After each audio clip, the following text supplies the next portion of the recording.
बादल को घिरते देखा है कविता नागार्जुन। अमल धवल गिरी के शिखरों पर बादल को घिरते देखा है, छोटे छोटे मोती जैसे उसके शीतल तुहिन कणों को ज्ञान सरोवर में उन स्वर्णिम कमलों पर गिरते देखा है। बादल को घिरते देखा है। संदर्भ प्रस्तुत पंक्तियां प्रतिवादी कवि नागार्जुन द्वारा रचित कविता संग्रह युगधारा संकलित कविता बादल को घिरते देखा है से उद्धृत हैं। प्रसंग प्रस्तुत पंक्तियों में कवि ने हिमालय पर्वत के अनुपम रूप का चित्रण किया है। व्याख्या कवि कहता है कि बादलों के स्वरूप को उसने अपनी आंखों से निहारा है। वह कहता है कि हिमालय पर्वत की ऊंची ऊंची चोटियों पर स्वच्छ निर्मल श्वेत बर्फ के ऊपर घिरते हुए बादलों को उसने स्वयं देखा है। ये बादल मानसरोवर के सुनहरे कमलों पर छोटी छोटी ओस की बूंदों के समान जब वर्षा कर रहे थे, तब वहां उसने देखा कि ओस की छोटी छोटी बूंदें साक्षात मोतियों के समान चमक रही थीं, और मानसरोवर के सुंदर स्वर्ण कमल पुष्पों पर ये मोती के समान गिर रही थीं। आशय यह है कि सुनहरे कमलों पर पड़ी हुई मोती जैसी छोटी छोटी ओस की बूंदें बादलों की ही देन हैं। विशेष कवि ने हिमालय पर्वत तथा बादलों के सुंदर रूप का वर्णन किया है। भाषात संस्कृत निष्ठ खड़ी बोली, रस श्रृंगार, काव्य गुण माधुर्य, शैली लयात्मक व प्रवाहपूर्ण, छंद तुकांत गेय, छोटे छोटे में पुरोक्ति प्रकाश अलंकार, मोती जैसे में उपमा अलंकार। तुम हिमालय के कंधों पर छोटी बड़ी कई झीलें हैं, उनके श्याम नील सलिल में समतल देशों से आकर पावस की उमस से आकुल तिक्त मधुर बिस तंतु खोजते हंसों को तिरते देखा है। बादल को घिरते देखा है। संदर्भ प्रस्तुत पंक्तियां प्रतिवादी कवि नागार्जुन द्वारा रचित कविता संग्रह युगधारा संकलित कविता बादल को घिरते देखा है से उद्धृत हैं। प्रसंग इन पंक्तियों में कवि ने हिमालय पर्वत की मनोहर छवि प्रस्तुत की है। व्याख्या कवि कहता है कि हिमालय पर्वत की श्रृंखलाओं पर छोटी बड़ी अनेक झीलें हैं। स्वच्छ एवं निर्मल झीलों के जल पर हिमालय के ऊपर घिरे हुए काले बादलों का प्रतिबिंब पड़ने से झीलों का जल श्यामल एवं नीला दिखाई पड़ता है। इन झीलों के जल को पाकर विचरते हुए हंस कमलनाल के भीतर स्थित कोमल तंतुओं को खोजते हैं, जो इनको कड़वे व मीठे दोनों ही प्रकार के लगते हैं। उन झीलों के बादलों से प्रतिबिंबित सावले नीले स्वच्छ जल में समतल मैदानों से हंस वर्षा ऋतु की उमस भरी गर्मी से मुक्ति पाने के लिए आनंद पूर्वक तैरने आ जाते हैं। उस अवसर पर बादल भी घिर आते हैं। विशेष कवि ने यहाँ प्रकृति के नैसर्गिक सौंदर्य का वर्णन किया है। भाषात संस्कृत निष्ठ खड़ी बोली, शैली लयात्मक व चित्रात्मक, छंद तुकांता व गेय, काव्य गुण माधुर्य, श्यामल नील सलिल और आकर में अनुप्रास अलंकार।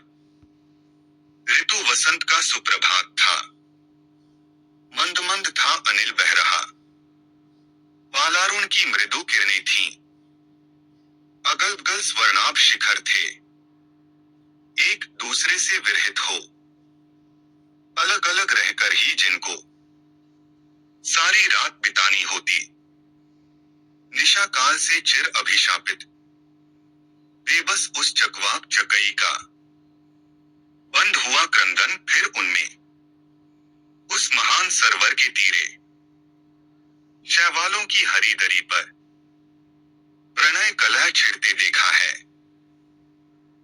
बादल को घिरते देखा है।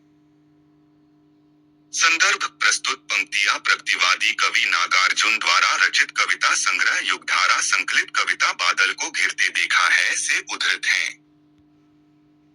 प्रसंग प्रस्तुत पद्यांश में कवि ने हिमालय की प्राकृतिक सुषमा के साथ साथ हिमालय पर स्थित सरोवर के किनारे रहने वाले चकवा चकवी की विरह वेदना का भी वर्णन किया है। व्याख्या। प्रस्तुत पंक्तियों में कवि ने ऋतुओं में सर्वोत्तम ऋतु वसंत ऋतु का वर्णन किया है, जो कि प्रकृति के सौंदर्य को अधिक सौंदर्यपूर्ण बना देती है। वसंत ऋतु की सुहावनी सुबह थी। धीमी धीमी सुगंधित वायु चल रही थी। उदित होते सूर्य की सुनहरी किरणें बर्फ से ढकी चोटियों पर पड़ रही थीं, जिसके कारण चोटियों का रंग सुनहरा लग रहा था। कवि नागार्जुन कहते हैं कि मैंने उस समय उन चकवा चकवी को भी देखा है, जो किसी पूर्वकालीन शाप के कारण रात्रि में मिल नहीं पाते और एक दूसरे से दूर रहने के लिए बाध्य होते हैं। एक दूसरे के वियोग में वे संपूर्ण रात्रि विलाप करते हैं, परंतु प्रातःकाल होते ही वे एक दूसरे से मिल जाते हैं। कवि यहाँ मनुष्य के जीवन में आने वाले दुहकों की ओर भी संकेत करता नजर आता है, क्योंकि जिस प्रकार चकवा चकवी के जीवन में विरह के बाद मिलन है, ठीक उसी प्रकार मनुष्यों का जीवन भी सुख और दुहक के इर्द गिर्द ही घूमता है। संपूर्ण रात्रि एक दूसरे से बिछुड़ने से उत्पन्न दुहक व प्रलाप अब उनके मिलने से समाप्त हो गया है। रात भर के वियोग और अब मिलने से मानसरोवर में शैवाल की हरी बिछावन रूपी काई में दोनों की प्रणय कलह अर्थात मान मनोबल शुरू हो गई है, जिसे कवि ने बादलों के घिरने के उपरांत स्वयं देखा है। विशेष। कवि ने यहाँ प्रभात के मनोरम दृश्य एवं पक्षी युगल की प्रणय क्रीड़ा का सजीव चित्रण किया है। भाषा तत्संपर्क खड़ी बोली। शैली लयात्मक व प्रवाहपूर्ण। छंद तुकांत मुक्त। रस श्रृंगार व शांत। मंद मंद और अलग अलग में पुनरुक्ति प्रकाश अलंकार का प्रयोग हुआ। चकवा चकवी में अनुप्रास अलंकार का प्रयोग हुआ। दुर्गम बर्फानी घाटी में। शत सहस्र फुट ऊंचाई पर। अलख नाभि से उठने वाले। निज के ही उन्मादक परिमल के पीछे धावित होकर तरल तरुण कस्तूरी मृग को अपने पर चिढ़ते देखा है। बादल को घिरते देखा है।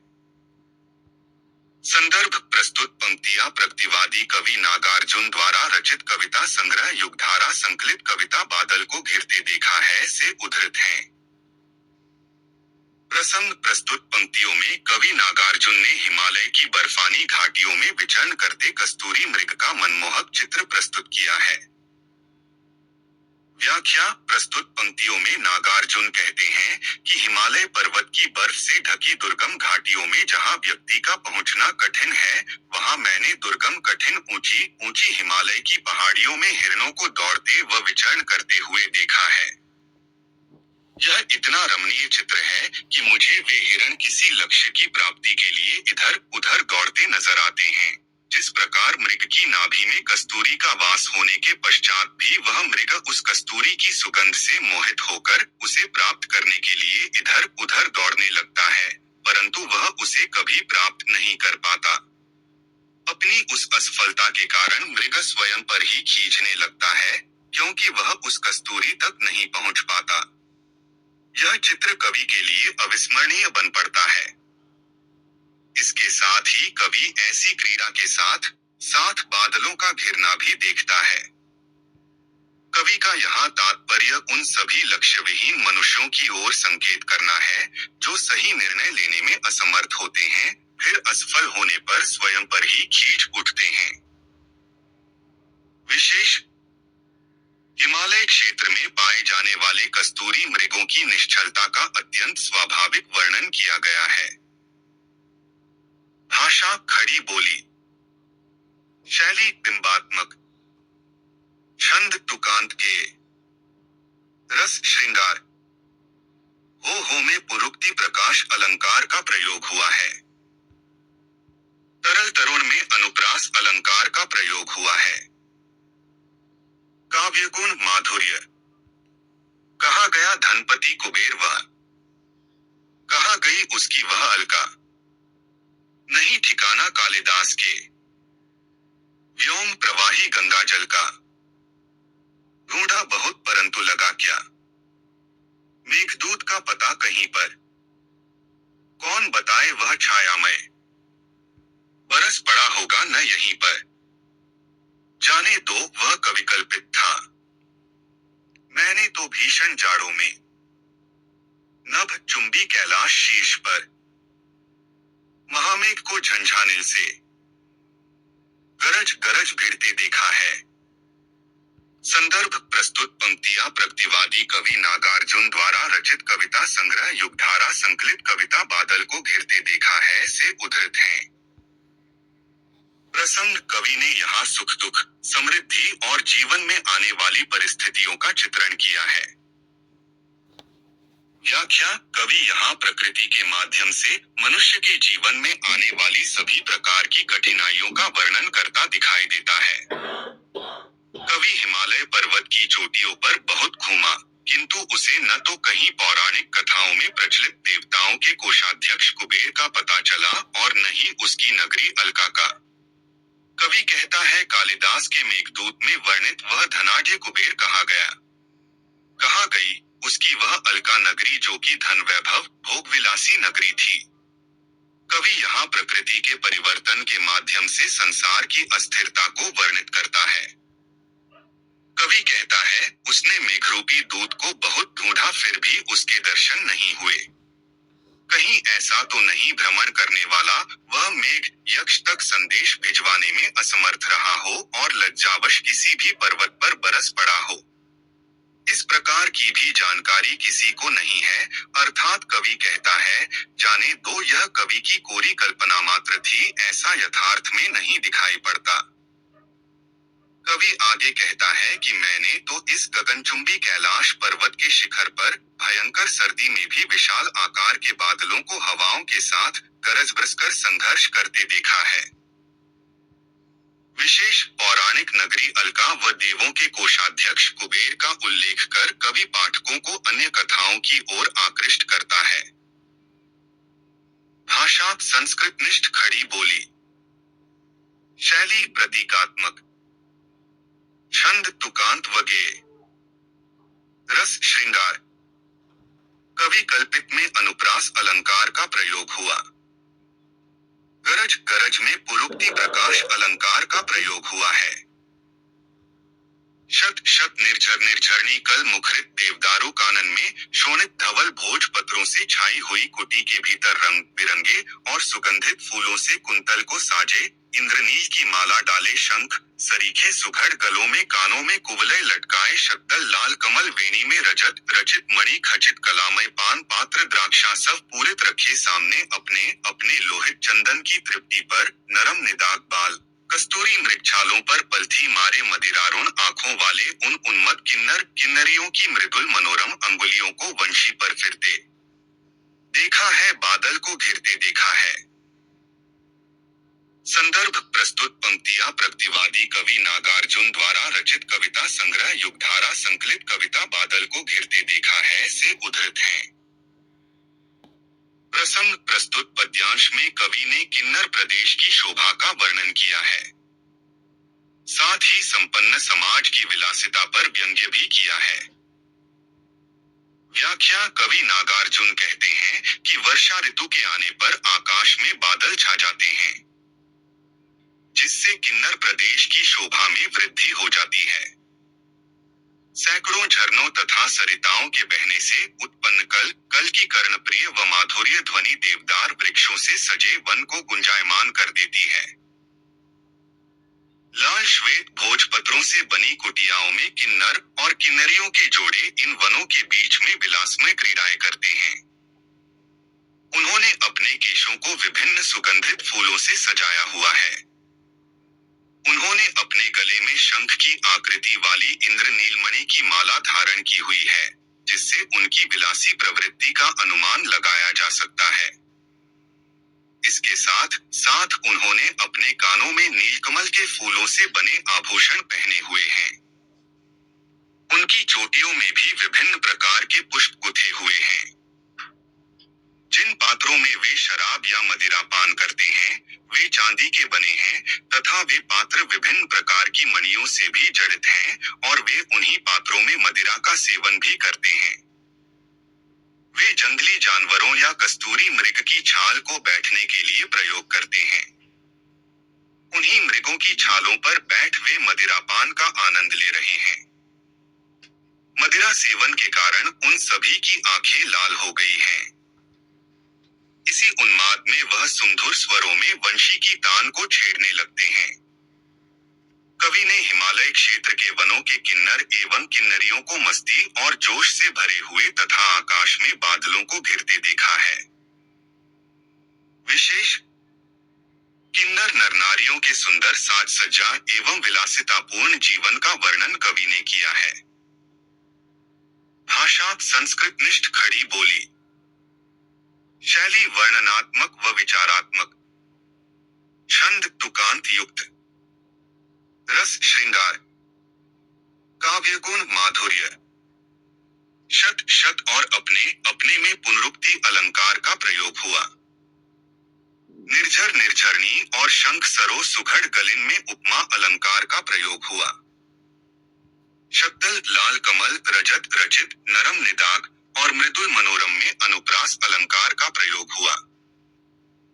बादल को घिरते देखा है कविता के विशेष तथ्य। बादल को गिरते देखा है कविता का प्रकाशन 1938 में हुई। बादल को गिरते देखा है कविता संग्रह युगधारा 1953 में सरस्वती पत्रिका में प्रकाशित हुई। तुहिन पाला कुहरा ओस कविता में बादल का मानवीकरण किया गया है। आथ मानवीकरण अलंकार का प्रयोग है। छोटे छोटे में पुनरुक्ति प्रकाश अलंकार है। कवि नागार्जुन ने हिमाचल की उन्नत घाटी, देवदारू के वन और किन्नर किन्नरियों की दंतकथाओं को बादल के माध्यम से प्रकृति के अनुपम सौंदर्य का वर्णन किया है। मेघदूत यह संस्कृत के महाकवि कालिदास का प्रसिद्ध खंड काव्य है, जिसमें नायक यक्ष और नायिका यक्षिणी शाप के कारण अलग रहने के लिए बाध्य हो जाते हैं। यक्ष मेघ को दूत बनाकर यक्षिणी के लिए संदेश भेजता है। इस कविता में प्रकृति का मनोहारी चित्रण है। इस कविता में बादल का मानवीकरण किया गया है। आथ मानवीकरण अलंकार का प्रयोग है।